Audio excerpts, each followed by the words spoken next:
Hello everyone, welcome. My name is Lucas. I'm the creator and writer here at Angry Fred Comics. Welcome to this live stream event tonight. I'm going to have a conversation tonight with a good filmmaker friend of mine. But before I get into that, I just wanted to let you guys know about my current Kickstarter campaign that I have running at the moment. It's the Gary Gorilla Kickstarter Campaign. It's on Kickstarter at the moment, and we're about 4 days off from getting it funded, and we're about 92% there. So during the show, I'm going to share that campaign. I'm going to throw the link up so you guys can get on with it and maybe back the story. So a little bit about me. For those of you who don't know me, my name is Lucas Scheffel. I'm a filmmaker by background.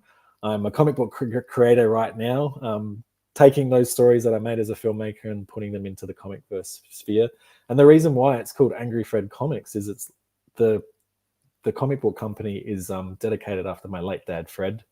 Back in 2020, I did my very first comic book, which I'll show here very quickly. It was called The Angry Squad. And the character in here, Angry Fred, is based basically on my dad. My dad played a bunch of gangster type roles, sort of these cool looking gangsters with sunglasses and smoking cigars in many of the short films I made. And as my dad was sort of passing away, I thought I need to get some therapy in that sense. And I decided to take the legacy of my dad and put it into my comic books and take these stories to, other levels and keep my, I guess my family's creative legacy going. Both my mum and dad were, well, my mum is still alive. Bless her soul. She's in a nursing home at the moment, has dementia and so forth. But they both were really great individuals who are very, very creative. Anyway, speaking of creative people, my guest tonight is a good friend of mine named Adam Jamzek. He's a filmmaker and he's from Melbourne. And I wanted to talk a bit about Adam before I get him on this call right here now. I've known Adam for many, many years back in Melbourne when I ran a video production company down there. We made films together and so forth. And Adam is a very unique individual. Adam's short film Solace is an award-winning film that deals with like a very, very, touching topic for him. And it's like about a father that leads his terminally ill son into the heart of a forest in search of a magical healing bird. Solace, a short film by Adam, he wrote and he directed this film, is really pure cinema from my point of view. And it traveled the world on the festival circuit, got a lot of attention, and won a bunch of awards.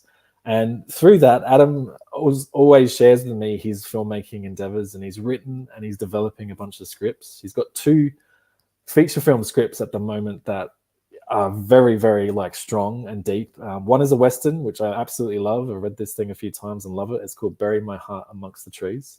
And he has another film called Cine Amor, which is, again, very profound and pure cinema.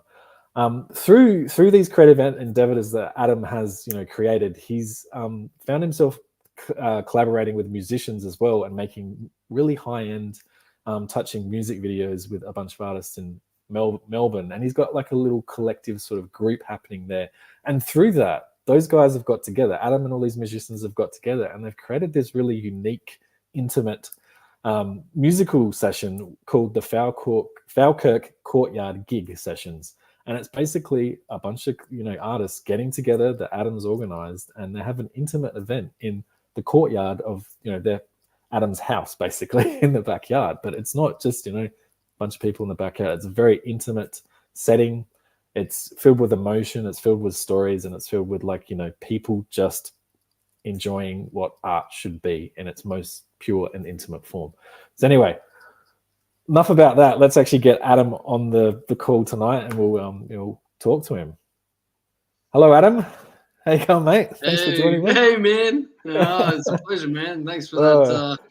Thanks for that wonderful introduction. That's very kind. It's my pleasure. You're a pure artist at its. Thanks, man. It's an honor to be here and chatting with you, and I'm looking forward to chatting about your comic, which I'm very excited about, and so should people. So it's awesome. Thank you. I'm really happy to be here, man. Oh, thank you so much for being here and taking the time to talk to me. I just wanted, can you before we get any further, can you talk about your feature films just very quickly, especially the last one that you've written, Cine Amor. There's some interesting been some interesting developments, like you trying to get that thing up and running. Could you speak a bit more about that? Or Yeah, for sure, man. Yeah, so it took me a while to it's quite a long quite long breaks between scripts for me. So I will pretty much invest about I'm probably kind of set myself at 6 months to a year if I come up with an idea and to write, and I'm probably going to write that for that entirety of that time. And I just finished writing something that just didn't really click. It was something that I was trying to, I guess, explore, and I guess the clear thing to say was I didn't really know what it was saying. I didn't really know what the philosophy was. I was trying to be a little bit adventurous with it, and anyway, it just didn't end up in a space that I was that happy with, and it was quite a struggle. And then straight away afterwards, I kind of stripped back my ideas, and there was just this idea that kind of came to me, and it was very kind of family oriented and had a lot of pain, and a lot of destruction involved in it. But there was this really strong sense of just kind of morals in it, like really strong morals, but and how it was almost looking at this idea of how challenging it is to be a good person in really hard situations. And I was actually talking to my roommate, Jimmy, who's actually one of the musicians at the Falco gig that you mentioned before. And I was expressing this idea to him. And I was saying, this is what I'm thinking about, blah, blah, blah. And he was actually the guy who gave me the ending. We were talking about the ending. And the only reason I say that is because the film builds itself quite, I'd say, quite prolifically to a specific ending of this film, which I think is what it speaks about. And it was just really strong. And it was just something it was just very, it was something very completely different to what I'd written as well. You mentioned my westerns, and I've got, I've got other feature film scripts that are out there, and they're very vast and they're very big, and there's a lot of freedom for all these characters to kind of speak in any way that they want to speak. They can speak very poetically and kind of almost in riddles, if you will, a little bit like Ahab. There's nothing from Moby Dick. Moby Dick, yeah. Yeah, or something like that. There was all this freedom to be as intelligent, I guess. Everyone was intelligent, right? Where this film was quite an interesting thing for me. It was like I was setting it in a very kind of derelict environment, but very cinematic environment. But it was about stripping back that to a really human level. And it was almost like finding the humanity in the story and trying to, try and get like a really good sense of how the way these type of people communicate in this very small town. And yeah, it's morally just it's trying to find people who can't communicate that well, but who are going through these extreme conditions where they have to communicate. Now I found that something that was quite interesting to delve into, and it's looking into things that that I grew up with, where father is very tough, and there's a lot of a strong sense of masculinity going, and it's not toxic or anything like that. It's just very strong and supporter, and then he's got his children, and then it's a very working class town, so all those politics and all those philosophies are going on as well. But it's just about the pushback between each character that's going on, and how that a little simple act of obsession or love can kind of shatter everything, or it goes against the grain. And I think in small towns like that, it can really break down. So I won't go into the story too much, but in terms of like finishing it, it's really great. We're in a process of I like to write these scripts to direct them, and obviously that's the ambition. That's the goal. And it's just been a process of just sending it out to specific people and emailing, and contacting great people, and just trying to see what type of longevity or what type of life that this thing can spawn with really great people who really trust in it. Because I think it's something that is very it's probably different to what is going on in the distribution world of film, you know. And I think you know, there's a lot of influence of stuff injected into this story that I grew up with and stuff I love. You know, there's a lot of influence from, you know, Paris, Texas, and you know, Manchester by the Sea, which is you know, really strong, phenomenal film. You know, and stuff like that, and yeah, so there's just, it's kind of really looking at those core members in society, you know, especially with men and women, and it's quite traditional, you could say, but it's still, it's not looking at it in a harsh or wrong way. It's just looking at it from a very human perspective of how these people are kind of just going through so much and they don't know how to handle it, and it's just clashing together in just ugly emotion. And it's how do we deal with that? Because I think that happens to all of us, you know, to a regard. And, you know, I think getting a feature film up is really hard. I mean, people don't need to hear me say that. I mean, everybody probably knows that. I mean, I'm still doing it. I haven't got a feature made, you know what I mean? So that's just proof to you how hard it is, I guess. But, you know, look, we've got some really great replies from some really wonderful people. And sometimes in the end, that's all you need as petrol to keep going, you know, because you think, okay, it's getting through to the right people. And, you know, a lot of these things can be timing and exactly. You right. know, Right and place, all of that right time. Yeah. Yeah. But I've been really like what's the word? Really, I'm trying to find the right word here. Really it's really good to hear like some of the replies you've been getting from these people. You tell me what they say, and then who the people are as well is like, oh wow, that's kind of cool. Like it's not just your run of the mill, you know, production company down the road. It's like people that have clout and, you know, a slate behind them that's, you know, got a lot of you know, pull and potential themselves, which is, you know, to me is like really, really cool. And I think so. I think you have to pay I was just going to say, I think you have to pay attention to that. You know what I mean? Like you have to really take that as a win, even if, you know, they're saying no to it. It's, you know, your work is getting through to them just in some regard, you know, and you're getting their attention sparked just for a flicker of a moment. You know? And that's, you know, in the film world these days, that's something, you know, that's something. So that goes a long way, man. Yeah. Totally. Yeah. So if my story, which I've written in cinema, if it can do that to a little bit, I'm like, that makes me happy because, you know, it's there are times to let scripts go and move on to the next one. I understand that, and you've got to do that for sure. But, you know, I don't think the time is right for that script at the moment, because I still believe there's quite a lot of strength in it. You know, I think it's saying a lot, you know, and, you know, I probably haven't even made it clear what the whole thing's about, because I haven't even really gone into it. So I'm probably not making any sense here. But, you know, but it's just a film that kind of looks at, and I think this is very prominent in a lot of people's lives, right? And I think overall the film is looking at loneliness in how that can transcend into very different forms, into very different people, and even you know, even very strong. Like strong, like masculine appearing looking people, you know, there's a sense of loneliness that can tap into them and even break them down, and that's what the film's looking at. And then it's looking at how people who are kind of in those spaces, how they love selfishly, you know, and it's looking at, are we loving because we're ultimately in love, or are we loving this because it's good for me, it's making me feel better?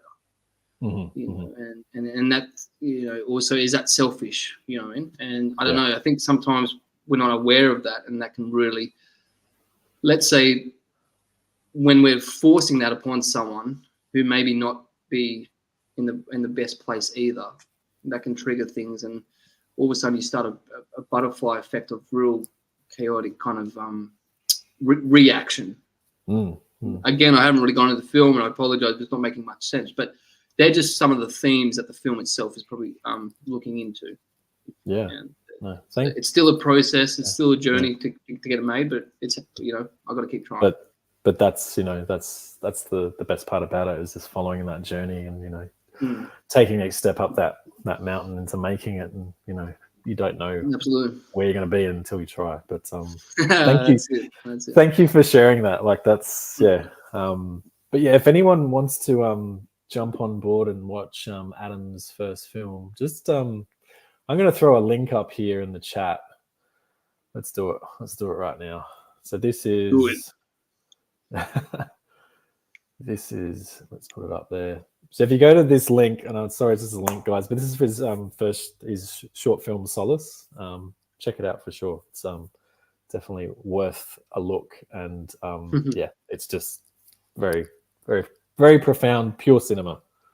How I like it. How I like it. And speaking of cinema, we're actually, what are we here? We're here tonight to talk about Godzilla Minus One. Yeah.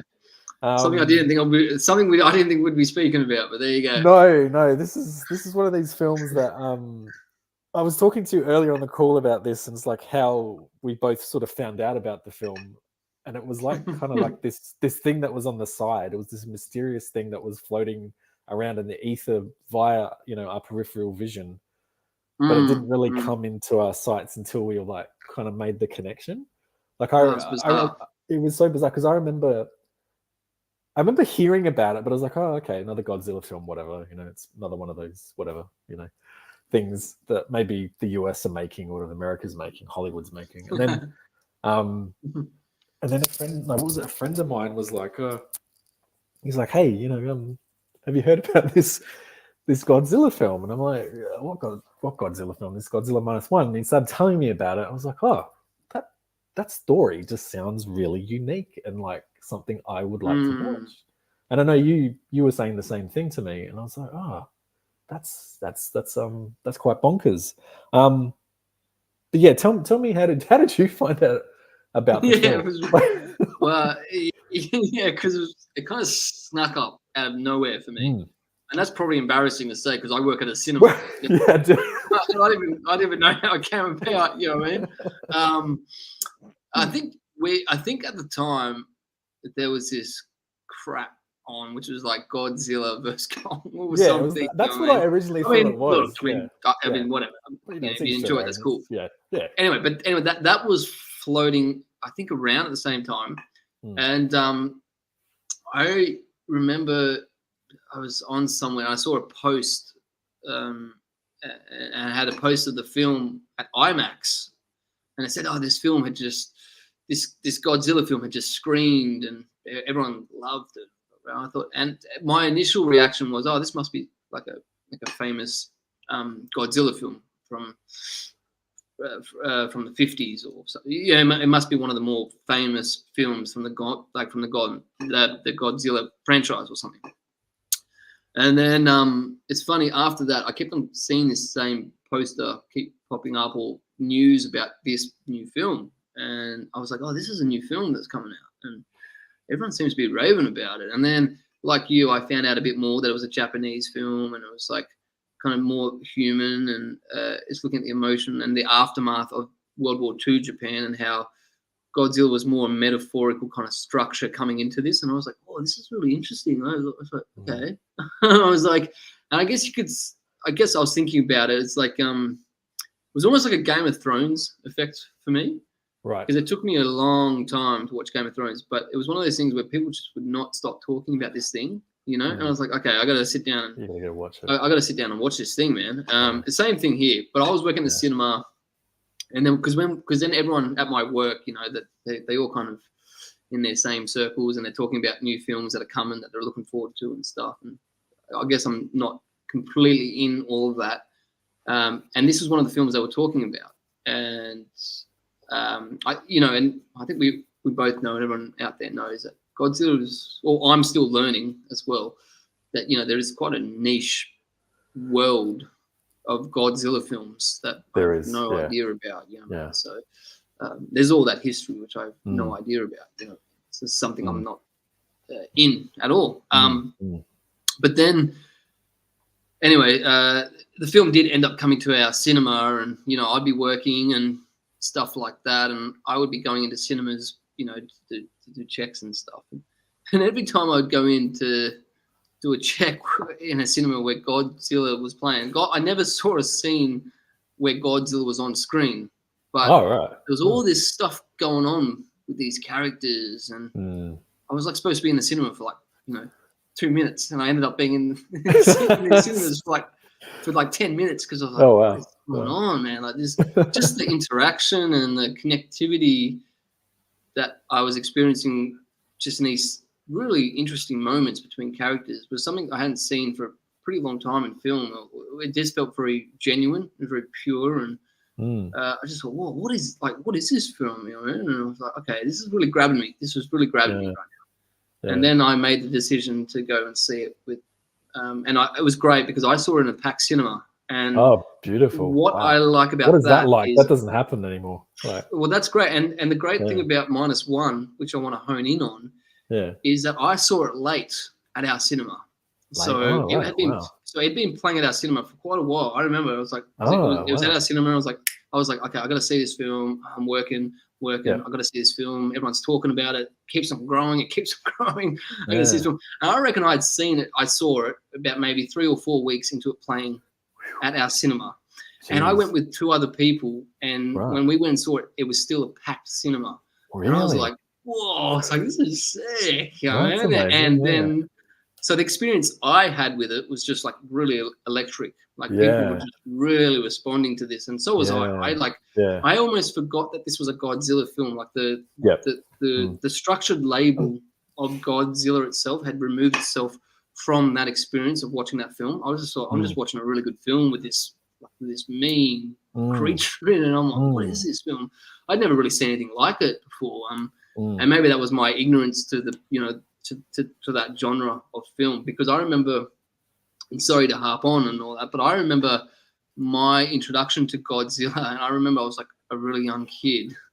My introduction to Godzilla was the Roland Emmerich film, I think. Yeah, 1998. Yeah. There you go, 1998. I would have been 7. I was there you go. just finishing my last year of high school, I think. Yeah. There you go. So that was my introduction to Godzilla, and I'd already seen Jurassic Park at that world. Right, at that stage as well, funny enough. So to me, there was just like, that was it's just like a rip-off of that. And then, I never really, I think honestly never saw a Japanese Godzilla authentic film up until Minus One. I think everything between I saw, then they brought out the other attempted Godzilla film with Bryan Cranston.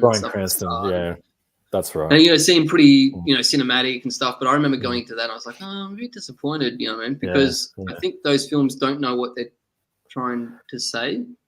Because I don't think they understand what Godzilla actually is. Yeah. And that's what I was finding so interesting. That's what I was finding so interesting about Minus One, is like they were really, I think they captured really perfectly the metaphorical power of what Godzilla was in this film, which was like the destruction of honor in Japan after World War II. I think it was a metaphor for the atomic bomb in some regard. Yes, definitely atomic bomb. A carry-on effect of their actions and everyone else's actions in the war. But it wasn't it wasn't cliche.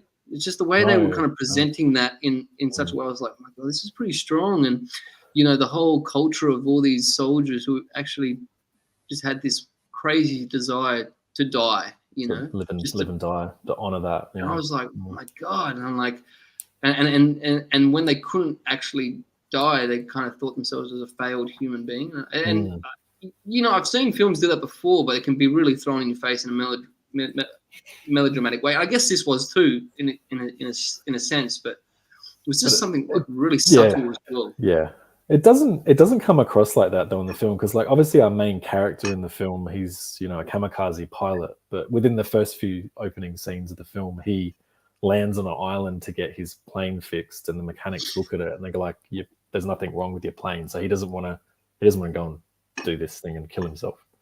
But but through that, he's obviously stuck on that island, and then Godzilla does rock up, and he rocks up within the first 5 fucking minutes of the. Sorry for swearing, but he rocks up in the first 5 minutes of the film, and he's there, and it's like, okay, he's there.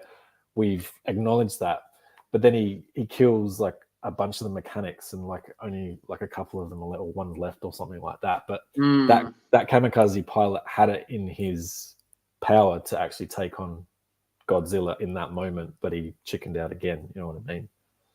And that narrative there is like, you know, pushed through the whole, you know, he comes back from the war. Yeah, that's quite interesting, isn't it? Like that whole narrative is pushed through the whole film, and then when it, you know, when it gets to the end, he has to sort of, you know, I guess redeem himself, but in a very, very unique way. But you are right. Because it's almost like an internal human battle against the soul. It's like the physical body is fighting the soul, because you know he's got this this soul who actually morally wants to live, because obviously he can't kill himself, even in the moments where he could kill himself. Yeah. But then you got the physical being, which is like, I need to die. You know what I mean? Like I need to commit this to gain some sense of honor in this. But yeah, it's just this really interesting conflict that's happening inside himself. And I like also with that beginning, just to mention, like, again, like my interpretation of Godzilla was this big lizard thing that's, you know, like really slow and, you know, roars and, you know, creates destruction. I get that. But what really caught me off guard when I was watching Minus One, and it was a great surprise for me, and it really kind of shocked me. And I was like, okay, this is the type of film it is. Whereas they showed Godzilla like literally like this wild, really crazy animal. It just came out. It was like vicious. Just out of nowhere. Yeah. There was no build up to it at all. It was just and it was angry, and I was like, oh, this is pretty strong. I was like, this is pretty strong, man. This is like, okay, all right, I see what you're doing here. And then but then, like, you know, there's such a good I think there's like a really nice belief in itself and a belief in its patience. Like it doesn't care if people are going to get bored or something like that. Like they believe in their patience and the flow of the film, because Godzilla, like you said, comes into it and like, okay, we're really into this, and I'm setting myself up to be this, you know, this really kind of vicious, crazy monster film. And then it goes like what we've spoken about briefly. It kind of goes into this really interesting character development film for the next probably 30, 40 minutes, and it's like really establishing this this kind of like this conflict within this character, and then his kind of way of existing in post Japan as well. And that's just interesting itself, because it goes into that. But then there's kind of this real sense of adventure that they build so nicely, and then getting a job with those guys on the boat, and he has to blow minds up, like and just as this kind of this really refreshing, you know, camaraderie between these guys on this boat, and they're just like, it just really takes its time building the human connections before anything else comes in to destroy or ripples that effect. And I just thought that's so refreshing, because I feel like films just don't do that enough these days. You know, no, there's not enough. Going bang, bang, bang, bang. It's like, there's not enough. There's an emotional connection, emotional build up, and I don't think we see that. You know, I haven't seen it in anything that I've watched recently. No, and it's like not treating your audience stupid as well, because I feel like the film is like for example, I know I'm in a Godzilla film, right? Yeah. So I'm watching this thing, and we've already seen it in the first scene and stuff, and then it's taking its time to build these really interesting, intricate relationships and everything like that. But and I'm loving it. I'm really into it. But I also know that I'm watching a Godzilla film, so I know this is building. This is just building, and it's just like building and building, and it's just taking its time to building. Like, okay, I know it's coming.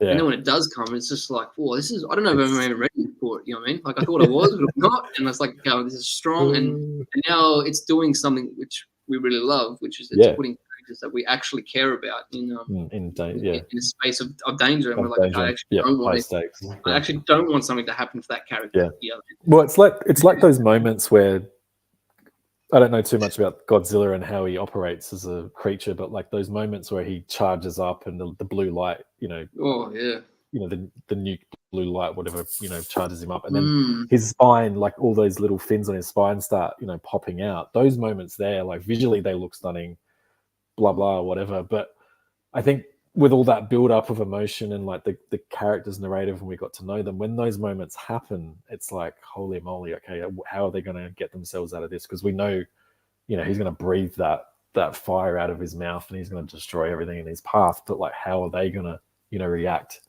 in those moments? And especially, especially on the boat when they're trying to do the decompression and they've got the inflatable rubber thing that they put around him and stuff. It's like, and things are breaking and they're pulling levers and like they're shouting out, and it's just like, it just becomes 110 times more intense than, and I think it's great because absolutely, and I think it's really good and I don't think a lot of films are really good at doing this. I think the old films are really great doing this, and that's that whole push and pull.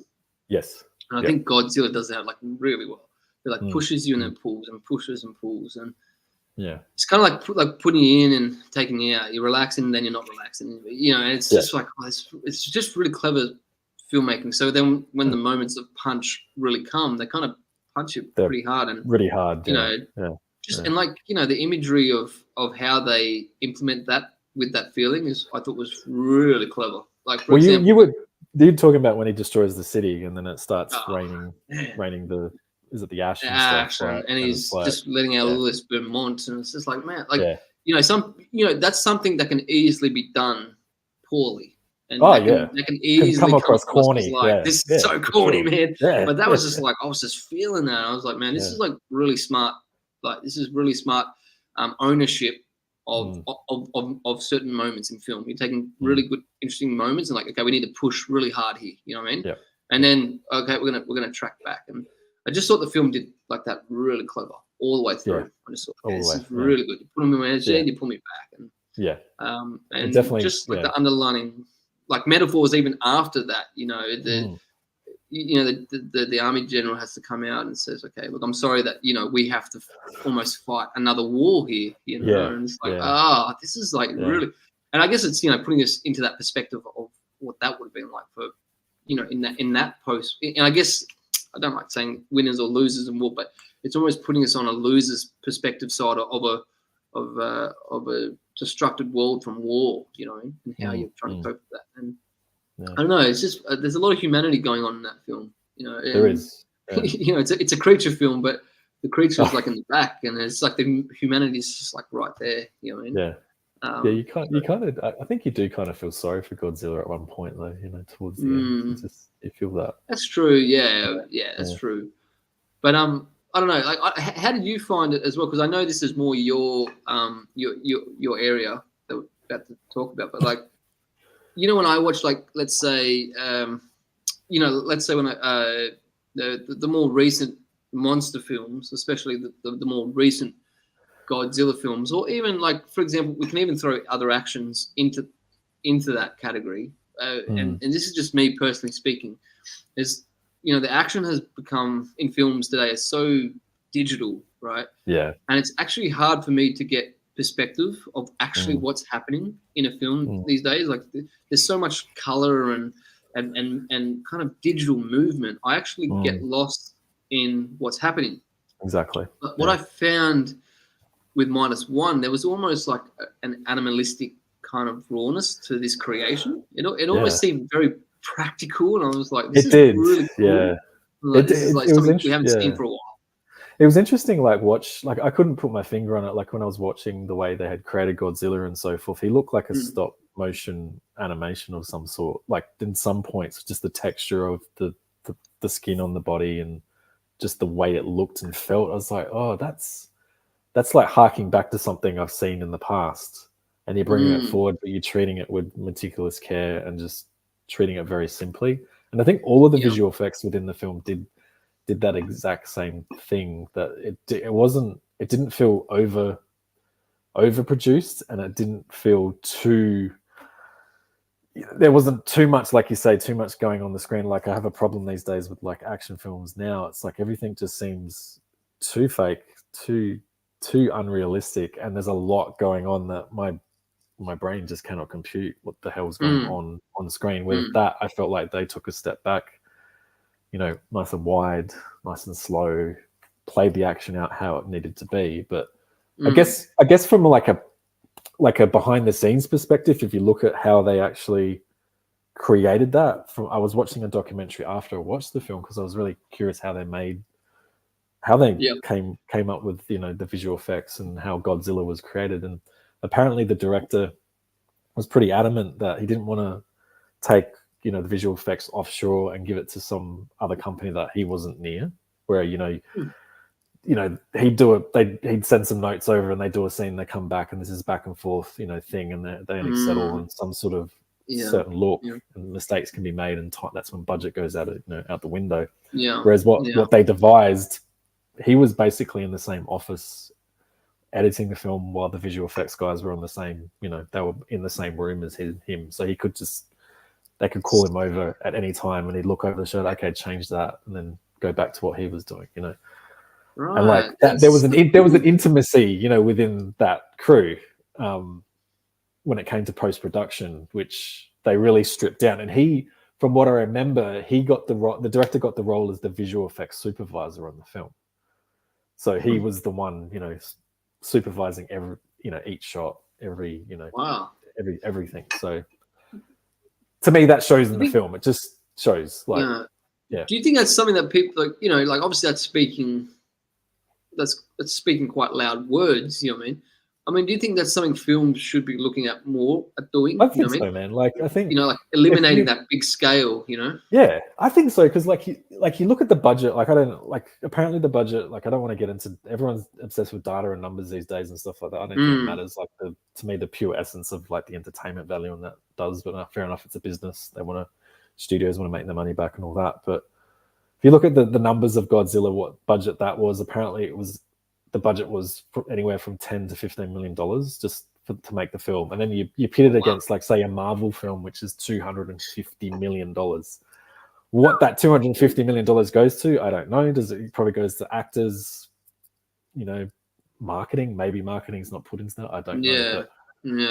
But you look at the difference and it's like, well, you know, small, intimate team, you know, has more time and devotion to really understand what's going on with their film, as opposed to, like, you know, a big budget machine wheeled thing that, you know, is going to lose traction somewhere along the line because there's too many cooks in the kitchen, maybe. I guess if you look at it that way. So that's true. That's true. There's that element as well. But I don't know. I feel like there should be something like that, you know, where you know, films of those calibers are just using smaller teams. But I understand they want to try and cut costs and, you know, reap the benefits of tax cuts in different countries that they use VFX on.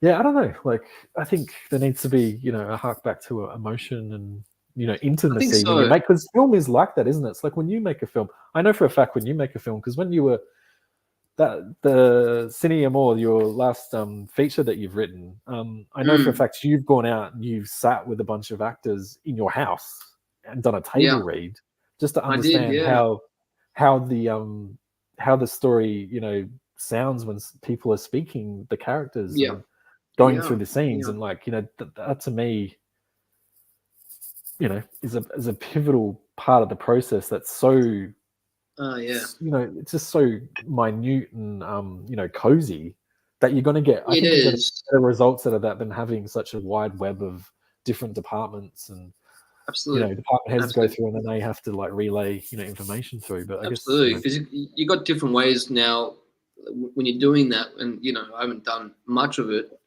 I guess that was one of the first times I've done it with a feature, a very close feature of mine, and you know, and you write it such in a specific way that you're thinking about.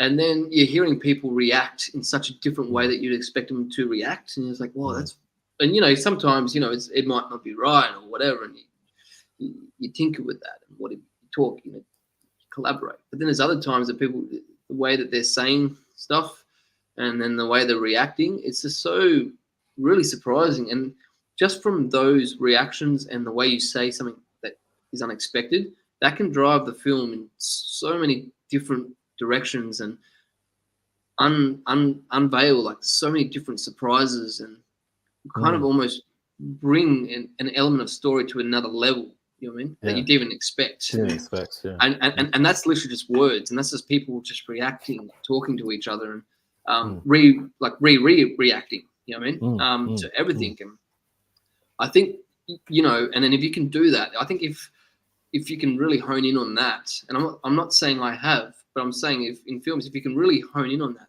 and master that and make that a really strong element to push the forward, to push the film forward in its own way, then you can start incorporating, you know, like, you know, other elements that can, you know, almost not even conflict that. They have their own identity in that space.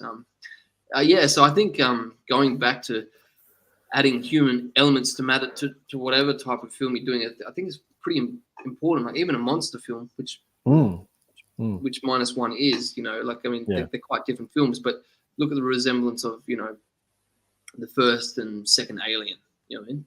Like, you know, I think they've done the exact same thing. They have. They're monster films, but like it's really about the tension between the characters. That's building our fear for the thing. It's not the actual creature itself that's creating the fear in it. It's actually the tension that's going between the characters that is creating my fear for that thing. So it's like a counter. It's like a counter effect. Like the more afraid they get in the film, the more afraid I'm getting, because I'm like, okay, I don't actually know what's happening here. And it's fun, it's just like, whew, that's pretty good. It's funny you say that. Like I feel like with James Cameron's version, like, you know, he deliberately chose, like, you know, a bunch of Marines, basically the special forces, you know, the highest of the highest that could deal with anything. You know, it's like, oh no, these guys have got this, you know. but no, they, you know, there's internal squabbling between them, but then they don't know what they're up against, and you know, that's a clever element. That's right, because I think that's a really great element on a lot of levels, because you know, obviously not to sidetrack from the specific film we're speaking about, but you know, that's almost a very clever tactic of allowing your audience to feel safe. You know, it's like, I'm going to give you a substance where you feel safe because you're in the hands of these guys, but then as soon as you get in that space, you just flip it on its head and you're like, oh shit, like we're actually, you just kind of put us into a loophole. And it's almost like that whole effect that that, you know, my mentor has spoken to me a lot about, and a lot of people, and everybody's aware of it. And you know, Bong Joon-ho does it, I guess, and stuff. And Emir Kusturica, who's a great Serbian filmmaker, he does it in a lot of his films where they're absolutely like bizarre from the start. You know what I mean? And you can't, and you cannot help like cracking up laughing, you know, in the first 10 minutes, right? And you're open and you're relaxed because you're laughing. Like, oh, this is a good film. This is fun. Like, this is crazy. I don't know what's going on. This is fun. But then he just goes like bang, and then like flips it on you. And because you're so relaxed and you're so open and you've been laughing at it, it just kind of allows that darkness all of a sudden they're putting into the picture to seep in so quickly into you. And I just think that's a really interesting element if you can really like pull that off.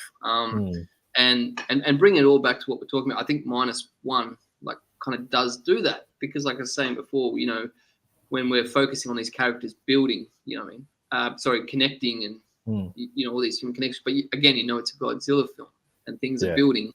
So the tension that is not even there within the characters, but it is there. It's kind of, as that builds, you know, that's building inside of you because you know something's going to happen. I just think it's very clever the way they penciled that and then brought it back into the actual core of the film. I just think, bravo. Really good. Bravo to them. And like I only just saw that. I watched it cinema when it came out, you know, in that packed cinema. I hadn't watched it since actually. And then I was up in Sydney just the last couple of days. I was seeing my pop. Happy 89th birthday to him again. Seeing my pop was lovely, and I was with my dad, and everyone had gone to bed, and he likes me coming up and putting movies on for him because it's a time we can do that. And he kept on talking about Minus One.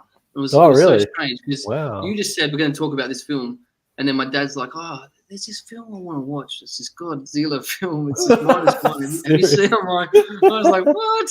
All right. Really? Anyways, we put it on, and I have to say, I was actually even more into it on a second viewing than the first time. I was like and the emotional parts, it was kind of almost hitting a little bit stronger than the first time. I was because, you know, the first time it's like just a new experience. You know what I mean? So you're just like taking it in, and then the second time you're revisiting something, you're kind of just like, okay, you're kind of aware what's coming, but it just kind of your perspective is a little bit more open as well to kind of try and philosophize what is happening as well, but obviously not too analytically.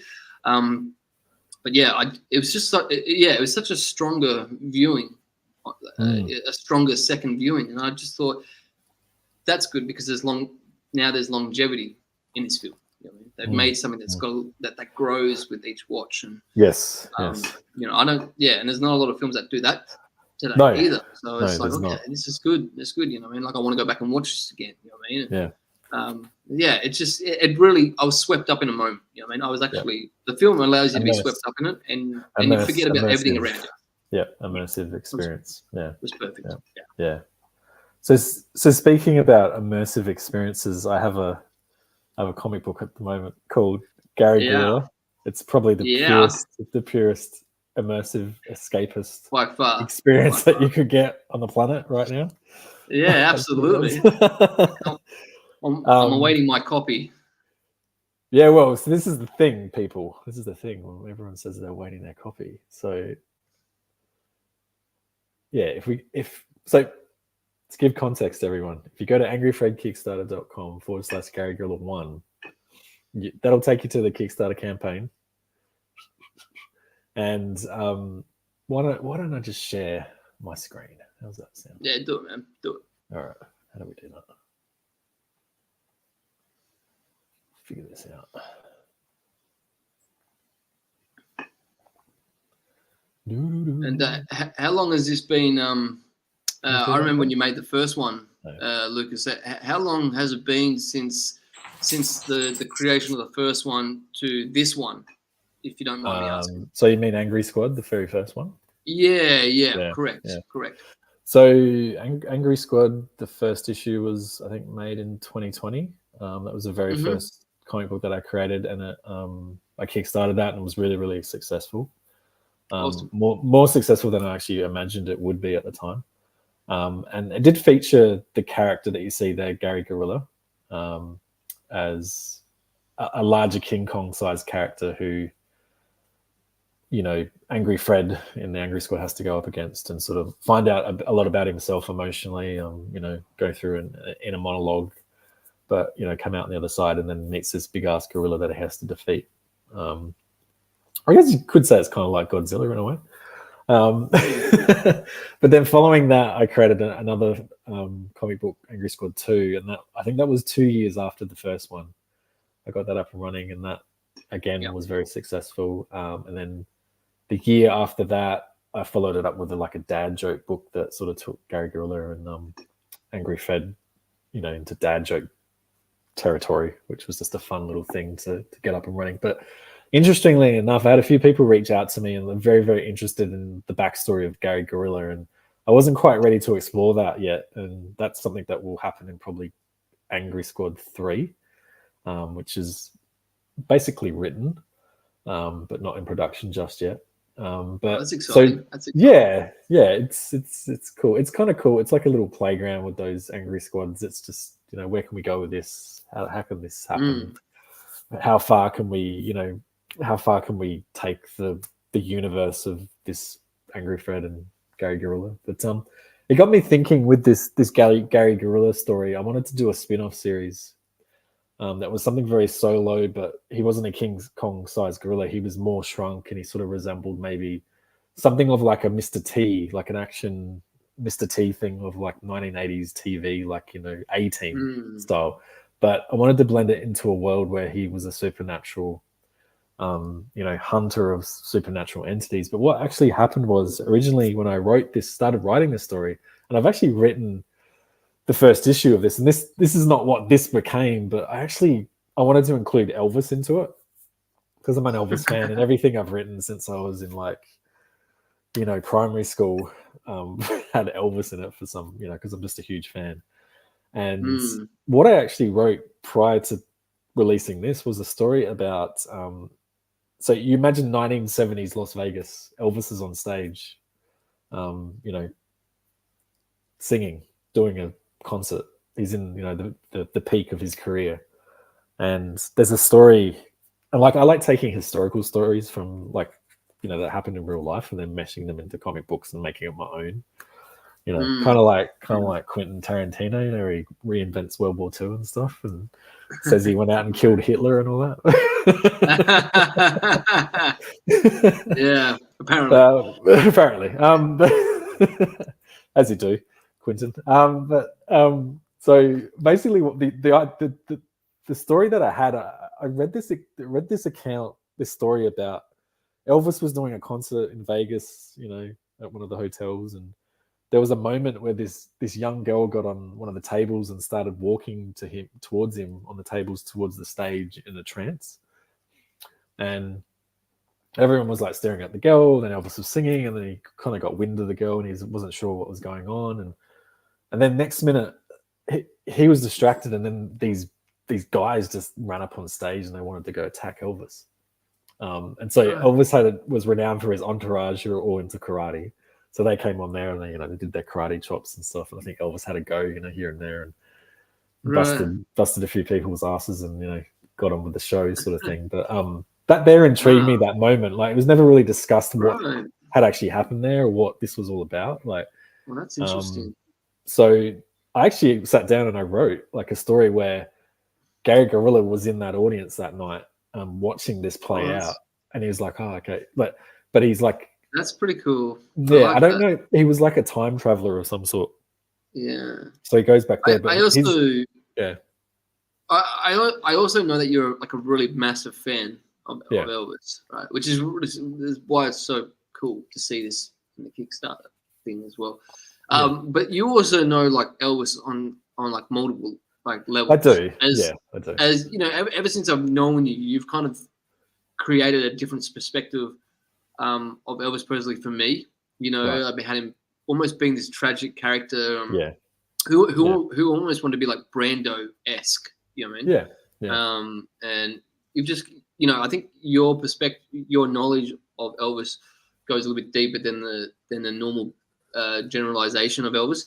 And I was wondering, like, when you're creating this, you know, was that something that you wanted to bring into the Elvis side of the creativity, or did you want to just keep it more the mainstream kind of Elvis that the world knows, so that they could connect with the comic, I guess, substantially more? Or, you know, I'm pretty interested about that, you know, from your perspective. Well, that's an interesting question, because within this Gary Gorilla story, King of the Dead, he sort of comes into the story very much on face value. He's, you know, it's the fatter Elvis. He's the iconic Elvis with the guns and the, you know, the collars and stuff, and he talks a certain way. But as the story goes along, you get to know him a little bit better through his interaction between him and Gary Gorilla.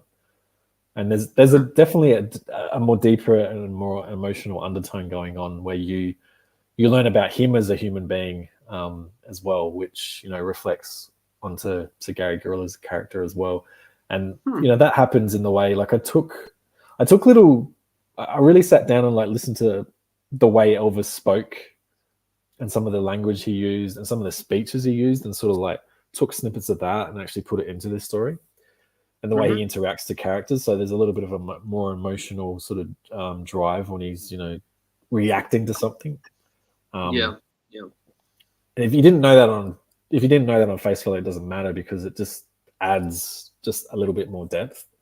So there is I've tried to find a little bit of a balance. I know in issue 2 it's going to go, you know, a little bit differently. So you know, cool. Knowing what he was will be very different to what you sort of you think you know about him. So it's interesting, because it's almost like you've painted this image, and like I haven't read it, so I don't know, but it almost feels like Gary Gorilla is almost like an alter ego of this Elvis character that he's challenging in the comic book.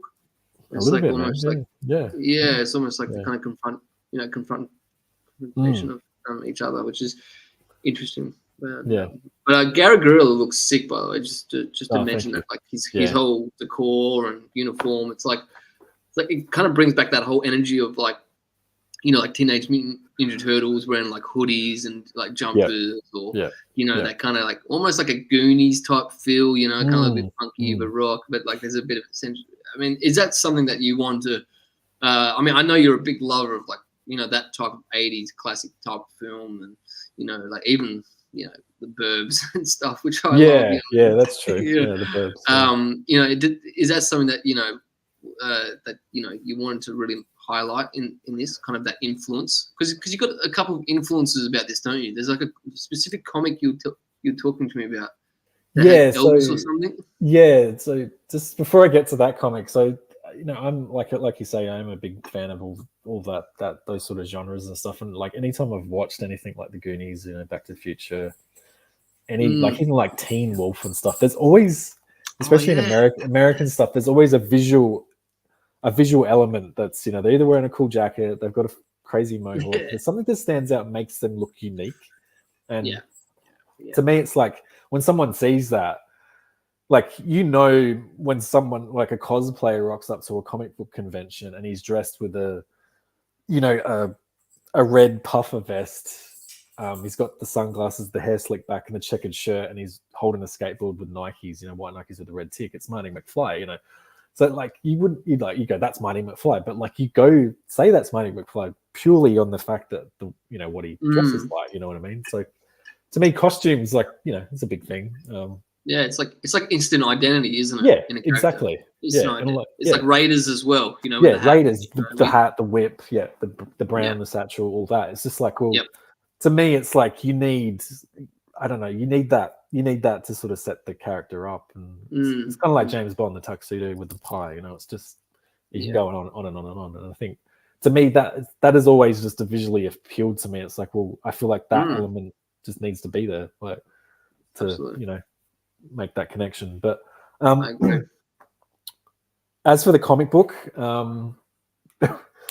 what was it? It was Army of Darkness, I think. What is it? Army of Darkness versus Bubba Hotep? I think there's I think that's the comic book. And through that story, sounds wild. Yeah, I think Ash gets drawn into some crazy porthole, goes to some different universe, and it's a universe. Excuse me. It's a universe overrun by Elvis zombies, and so as they are, and so Ash has to go up and sort of save humanity, I guess. But he meets Elvis, the king, on on this journey, so he has to team up with Elvis. And that's cool. Whether it was Bubba Hotep or Elvis, I can't remember. But it's one of the two. Okay. And he has to go on this journey and fight off these things and go through interdimensional portholes and stuff like that. So a lot of that there influenced this story, obviously. Not that's exactly cool. Totally. Excuse me. No. I mean, we all need our influences, in films. So yeah, that sounds cool, guys. Yeah. It's a pretty cool story. That was quite more graphic than what my comic book goes into. But there is another connection with this story that is kind of close to my heart. So the whole premise around Gary Gorilla coming across a town that's overrun by Elvis impersonators that have turned into zombies was something that I had written as a short film, and I wanted to make a clay animation back in the early 2000s. And it got past sort of like me shooting an intro shot and a couple of scenes and designing some characters up and building some characters like out of clay animation. It never got any further than that, unfortunately. But my mum and dad were very, very influential in helping me get that up and running. And they built a bunch of sets and helped me build costumes and stuff like that. So beautiful. This felt like the perfect time to just put that story and that energy and keep it going and throw it into the stories. Yeah, it's a great angle too. I think it's a really great angle because you got Elvis in there, and like in all honesty, I didn't know. I thought it was an army of just Elvis zombies. Right. So when you said it's like an army of like Elvis impersonator, I think that's great. I think that's a really great angle. It's quite different, and it's pretty out there. It's like that's great. There's a cemetery called Graveland, like a play on Graceland. That's this is where all the Elvis impersonators go to get buried. And anyway, some crazy siren lady comes from another dimension. She opens up a crack in the ground and she brings them all to life, and we've got to see what she wants to do with them, and then that's some pretty out there creativity, man. That's awesome. It's pretty out there. No, it's awesome, man. It's good. Yeah. That's what we you. need. You know what I mean? That's what we need. You know what I mean? So it's that kind of that real old style sense of adventure type film. Yeah. It's quite a like we mentioned the word before, but it's it has a lot of purity going on. You know what I mean? Yeah. There's a lot of purity in that idea. Yeah. And just like touching on. I was just going to say, touching on like what you mentioned before about the costumes as well. Yeah. You know how you give them like I think Gary in this picture, he looks like really awesome with the jacket and the mohawk. I mean, that's like instant identity there.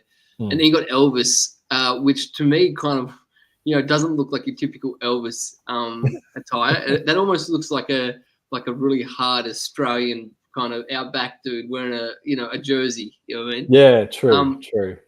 But what I like about when you talk about Scott is that instant identity. It kind of almost elevates the story itself, and it makes it feel much bigger than it is.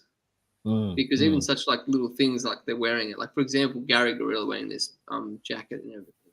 It's great because you're like, okay, he's a gorilla wearing a jacket, and all of a sudden, like it could just be like that little small thing, but all of a sudden, from that one small thing, all these questions evolve just from that, and I think that creates a really wonderful level of intrigue and interest into the characters itself, and it doesn't even have to be spoken about, but the fact that it's planted in there, I think it's almost like subtext, isn't it? Really, like it is. Yeah, I think it's great, and and everything that you've promoted and like shown, I've seen that in all the images, and I think it's just really great. I think it's just speaking to like another level. So it's really cool. It's really cool. Beautiful. Thank you. Yeah. But run us through this, man. Tell us everything. Oh well, so from a backing point of view, to get this book made, we've got 4 days to go to reach our goal of $3,300. We're at $3,061, so we're not very far off at the moment.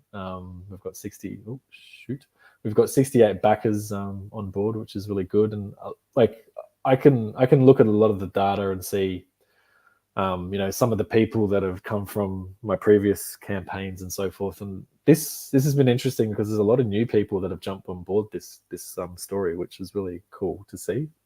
It's a lot of new people backing it. But yeah, Gary Gorilla, this story is basically, he plays a charismatic, quick-witted, supernatural hunter. He happens to just be a gorilla. So, you got to picture, for the story-wise, you just got to picture like he's a kick-ass gorilla, and it kind of blends that charm of like the Winchester boys from, Supernatural, the TV show. Cool. Mixing that with the spirit of the Ghostbusters movie. So, that's great. That's great. That's awesome.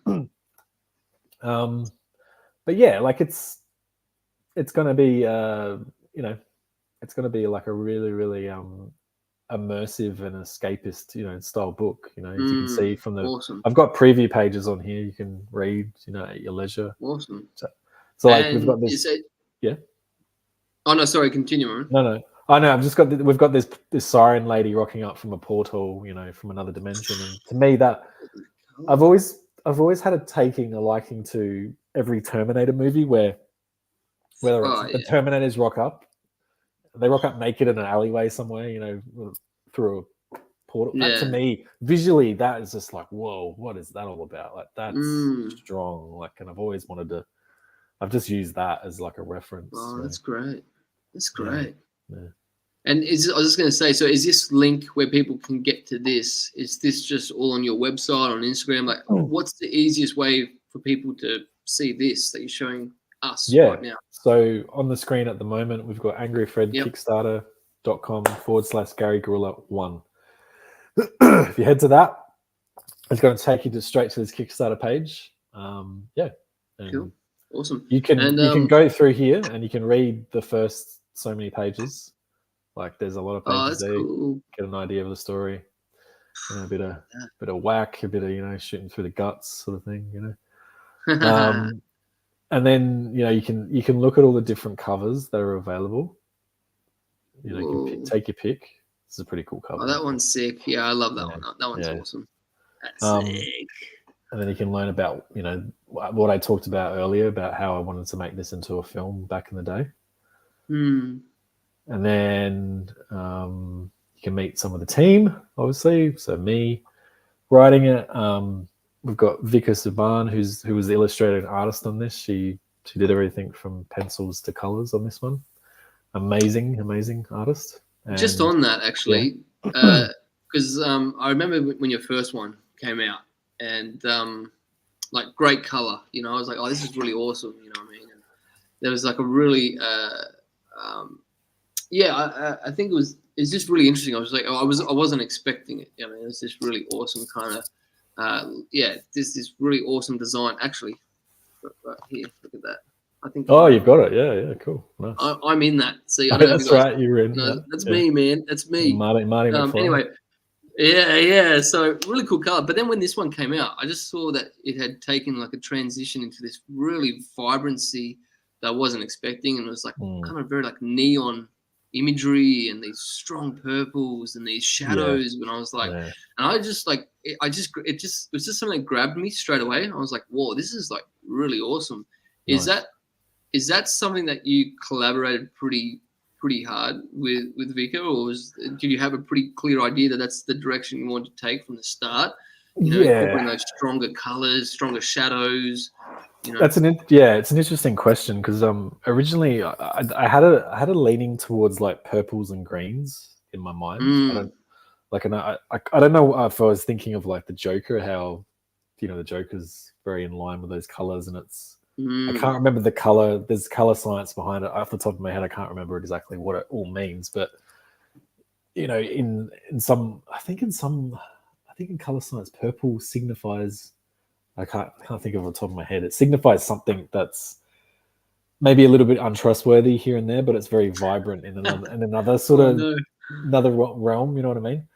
And then I sort of said that to Vika. I said, "Can you try just the purples and stuff and on some of the things?" And when she came back, she had done most of the pages in the purple, and she was mixing blues with it and stuff. And I sort of sat down, and she hadn't done most of it yet, but I sat down and I was like, I had to look through some of the pages and I looked through the script.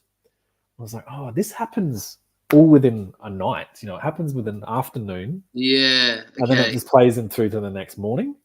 And I was like, oh, I don't think we have to play on that. So I went back to her and I said, when we get introduced to, Gary Gorilla in this situation, can we have it just on sunset? So more warm sort of, orangey and blue hues, tones. And then whenever we see that siren and we're in the cemetery, let's go pink, purple, play into that as like a signature. And then when Elvis rocks up, let's play into some other, mix some few colors in. So she came back and was like, okay, how does this look? And we devised some sort of like story and theme to follow with the colors. So it sort of directly, subliminally worked on a subconscious level for the reader. So they understood, okay, this, it's kind of like with music in a movie, the theme, theme song for a character. This character has this theme song and this character has that theme song when they're introduced. It's the same overall theme song, but it has little nuances within, that song to dictate who it is. So we did that with the color. And that was one of the, and I like big and bold, brash sort of looking colors and stuff. I just, I like the idea of that, something, you're turning the page and visually it's pleasing. So yeah, that's what we, what I did on there. So yeah. Yeah. It just, I think it really, and I think it really encapsulates a mood. Yeah. I think that's actually like really important in stuff is, so sometimes I think the mood is more important than trying to capture like how to perfectly make something visual, gratifying.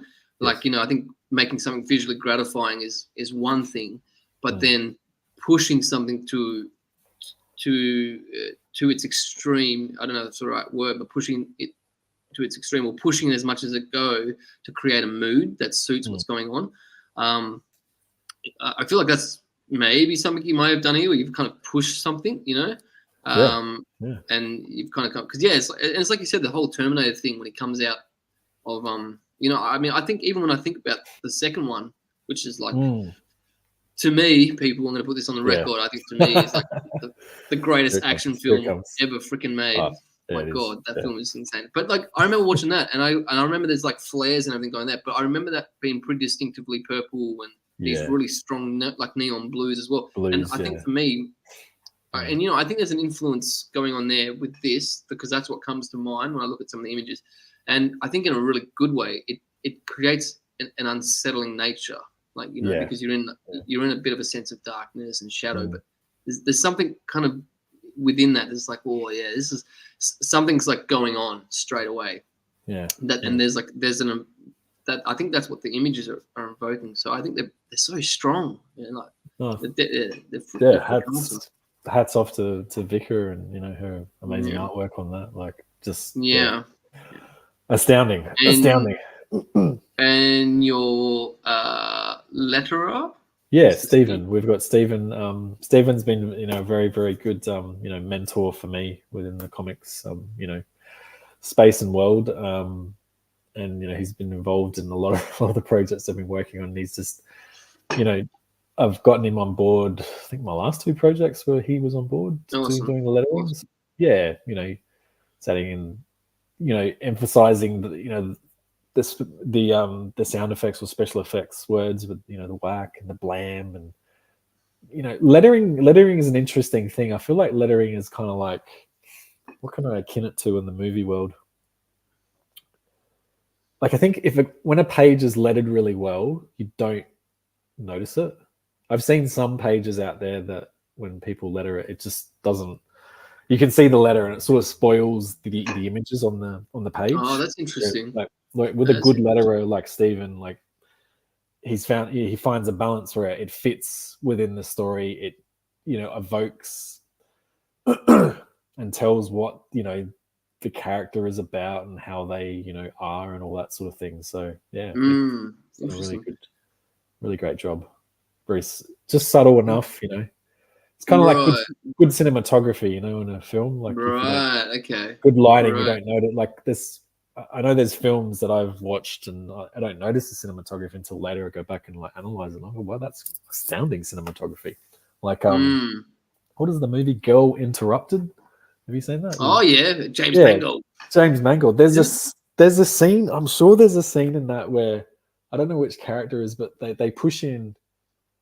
When they're in the hospital, the mental hospital, or whatever, and they push in on like a door, and it goes up, and then it looks into the like a little slot in the door, and it looks into the cell or the room. Sorry.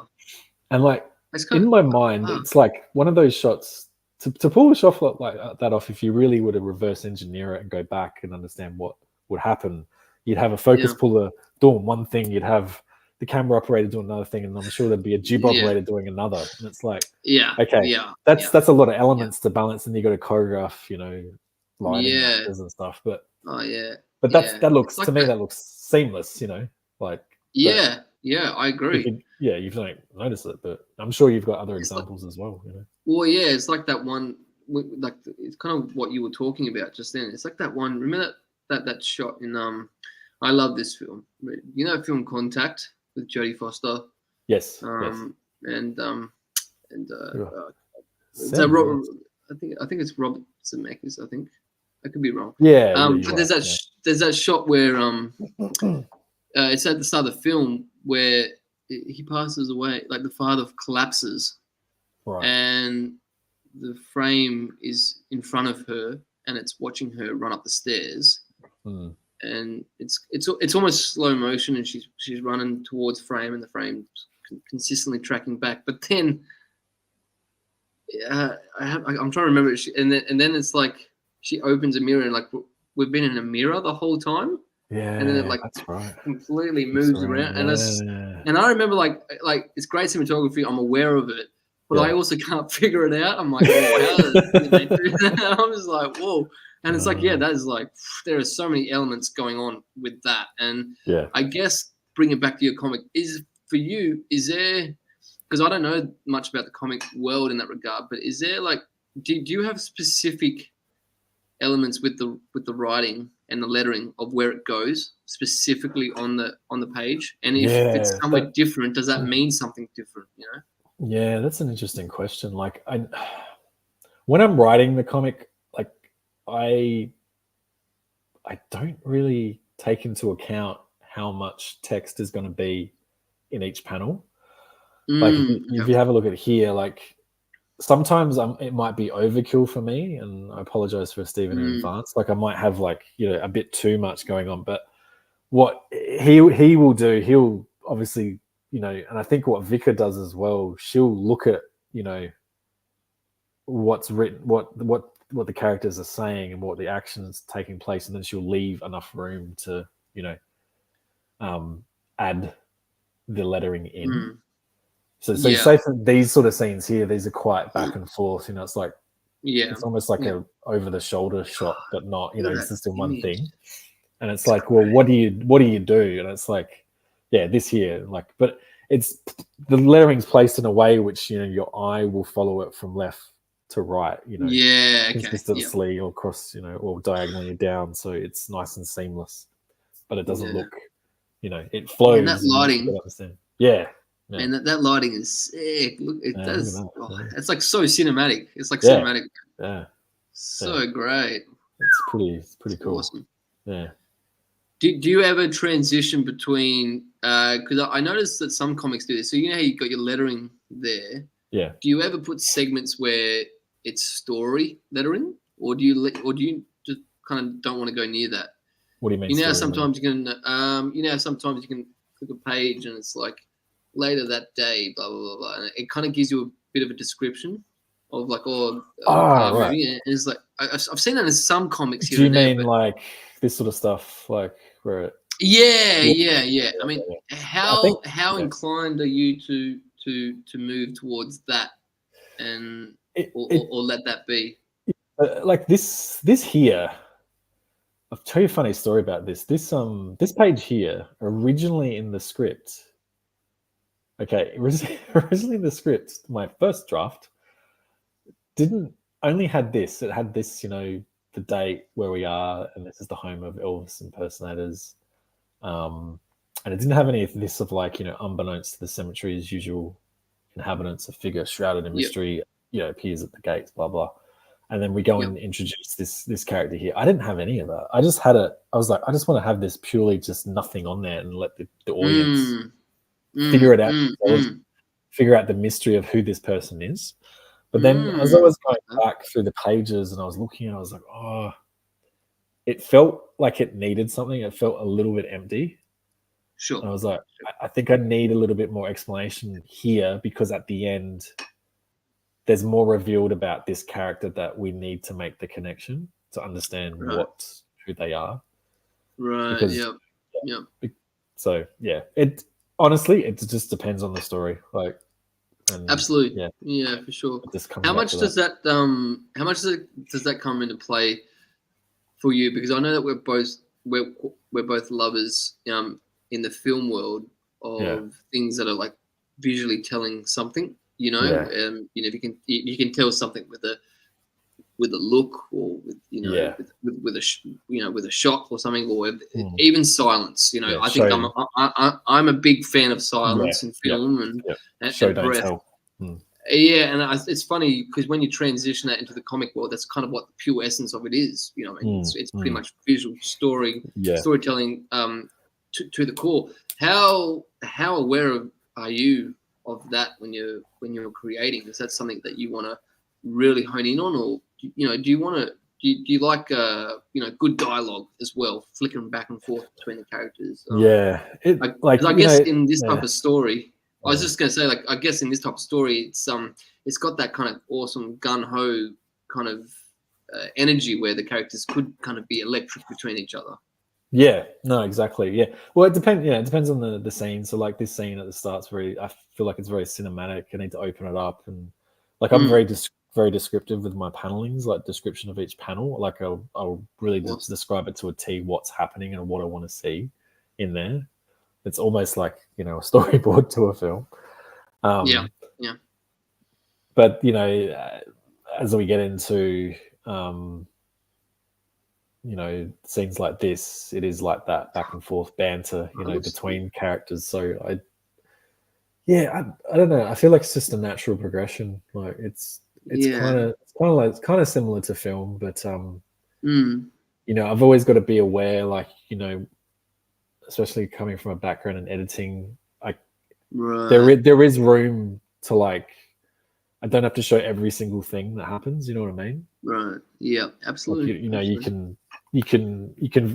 The audience is probably smart enough to fill the gaps of certain things. If you were cut very abruptly to some other scene. So yeah. Is overly descriptive panels? Is that something that is looked down upon in the comic world? And if so, and if so, do you care? Does it like and what I mean by that is, does that hinder you, or does that kind of conform your way in the way you want to tell a story, or do you kind of stick to your guns to a degree when to push your story, because you do have ultimate control? Yeah, I don't know. For me, I know for a fact that I've read a bunch of scripts lately and seen a few things that people have done, and they've shown their scripts, in comparison to what's on the panel. And it's, to me, what I've seen, it's very just like one line character name, and that's it. And then it's almost left up to the artist to figure out, the minute details, which is super interesting. I don't write like that. I'm very, very descriptive, probably a little bit too descriptive, but I think I'm like that because I'm trying to direct this like a movie in a way, trying to bring that what I've learned with filmmaking and bring it over to here, because I want a certain style, I want a certain emotion, I want something particular in each panel that resonates, so it builds the whole world out. For sure. Yeah, and I think it helped. To me, I think it just helps the artist understand what's going on. Like, they don't have to take everything to, everything. They can take things with a pinch of salt, but at least they get an understanding of the world I'm trying to build here, and the just where this thing is headed. But I think that's one of the main things why I do it that way.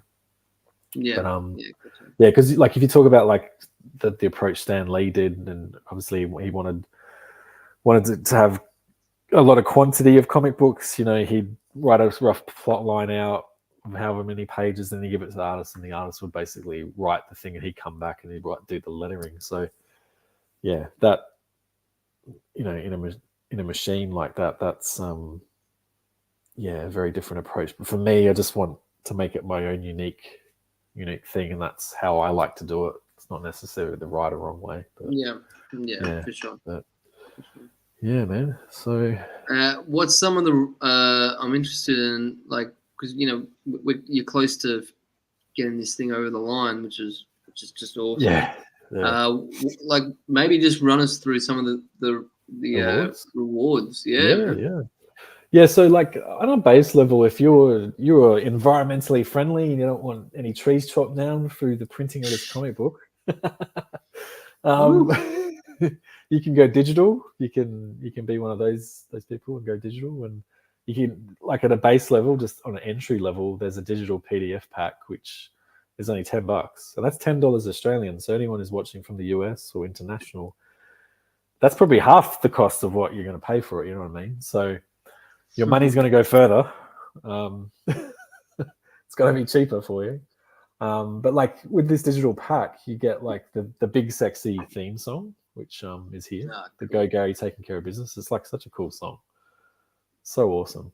But you get the digital copy of the book, and then you get like a PDF pack with all these other cool comic books that are very much in line with Gary Gorilla. And that's over 200 plus pages of comic books.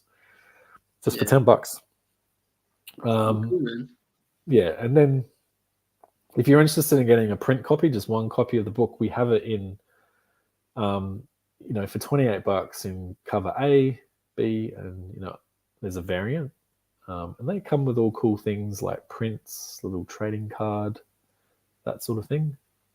And then if you're interested in going with a Virgin variant foil cover of this cover here, you can do so. So virgin variant cover means basically a virgin cover means it's going to have no title on it, no logo, no names, nothing. It's just completely clean. And this is going to be a foil cover, so it's going to when you cool. shine it in the light, it looks like metal and stuff. Yeah, Oh, that's sick. yeah, that's pretty cool. So That's very cool. but then Cool. I also decided to do the main cover as well, like that too. So you can get that. Cool. Yeah, cool. Um, That's sick. and then for the diehard fans, you want to get the angry on. I'm not angry on the gorilla on. You can get everything. You can get a T-shirt with it, like pick your own book, but you get a cool Gorilla Vibes T-shirt. And then you can get a pack where it's all the covers that you're interested in. Oh, that's sick. Yeah. Sick. Covers galore. And then these ones are interesting. You can get yourself drawn into the book. Like I know you've done it in the past with your I've been doing it. It's good, guys. It's awesome. It's sick. I've done it once, so I'll do it again. It's awesome. So this is interesting. It's like you can get drawn in as an Elvis zombie, or you can get drawn in as a victim of one of the zombies. The choice is yours, and you get copies of the book and everything else. And then if you're really diehard fan, you can merch up. Get a cool bucket hat, all the covers, T-shirts, all that fun stuff. And then if you really want to take your comic book experience to the next level, you can design your own cover. You get everything, but then we'll collaborate with you later, and you come with us with ideas. We'll draw it on your own book, and you get a copy of that. Oh, that's sick, Lucas. Yeah, that's pretty cool. That's a great idea to design it. I'm guessing you can just pull images from the comic book, or no, anything. Like I'll sit down with whoever's picked that reward, and I'll say, "What do you want on the cover?" It could be anything like you want, and then I'll go to Vicar and go, awesome. "Hey, let's draw this." And that's amazing. That's awesome. Right. And then lastly, I've got this crazy reward where you can get a framed Elvis versus Gary print of this little cool. Oh, that's sick. That look at that. Everything. That's great. Yeah. So it's got like a cool premium bevel cut border and solid black satin frame. So. Oh, that's great, man. That's great. That's awesome. Yeah, man. I do have a frame. I've got one of those. Yeah, so they are very worth. I don't know if you can. There you go. Yeah, there it is. Yeah, I don't know. But yeah, they are worth it. They look great. They do look great. So, yeah. So anyway, guys, you can go to angryfredkickstarter.com/Gary Gorilla One. Get on there and do it. Get him over the line. 4 days left. It's a good cause. You're adding to something that's good and pure and creative. So get onto it. Help him out. Help a guy out. Help a brother out. Help a brother out, man. Help a brother out. Get that art going. Yeah. Anyway, I guess we better wrap it up, man. It's coming on just 1 hour and 30 minutes. So I don't think anyone's on. I don't think anyone's on there anymore to ask any questions. But if anyone wants to, we'll wait a couple minutes. Anyone want any questions? I don't know if I've got any questions here from. No. We did have no questions. We did have a hello at the start there. Hey. Hey. But yeah, thanks. Thanks for joining me on this this live stream, Adam. I really appreciate you coming in and Nah, man, it's a pleasure. It was awesome being here. It's just good, chatting with a mate and about stuff that I love and things that I love seeing him do. So that's enough for me, man. That's enough for me. So awesome. Thank you. Likewise, though, I love hearing about your projects and what you're up to next. And it's always should be good. Yeah, it will be good. It's good. Yeah, it will be. Yeah. No questions. I'm guessing. That's it. I think we bored everyone. No, we didn't bore everyone. No, we bored everyone. They've all left. They don't want to. They had all their questions answered. It's all. They came and they saw. They needed to know what they wanted. So they don't need to know anything else. Where are we at with the campaign? Just let's have a quick look. Oh man, what are we at? we are at 92%, 4 days to go. So still tracking pretty well. So anyway, man, we'll better leave this. We'll end this live stream. Thank you so much for joining me. Appreciate it. Anyone who's watching this on the replay, remember angryfredkickstarter.com/Gary Gorilla One. At the time of this recording, it's the 17th of June. There's only 4 days to go. So by the time you watch this, you wake up, there's only going to be 3 days to go. So get on in on there and get us over the line. We're very, very close to funding this bad boy. If we fund this, everyone's going to get their cool rewards. But on top of that, I'll be printing more books because I'll be printing more books, and I'm going to actually have them at all the different comic conventions that I'm going to. I've got 3 or 4 comic conventions that I've got coming up here in regional Queensland. So I'll have those books at the tables so people can actually buy them physically from me. So that's going to be a lot of fun too. So. That's awesome. Anyway, thank you, Adam. Nah, thank you, Lucas. It was awesome, bro. Thank you so much. Thank you, everyone, for watching. See you next time. Thank you, guys. Cheers. Bye. Thank you. Bye.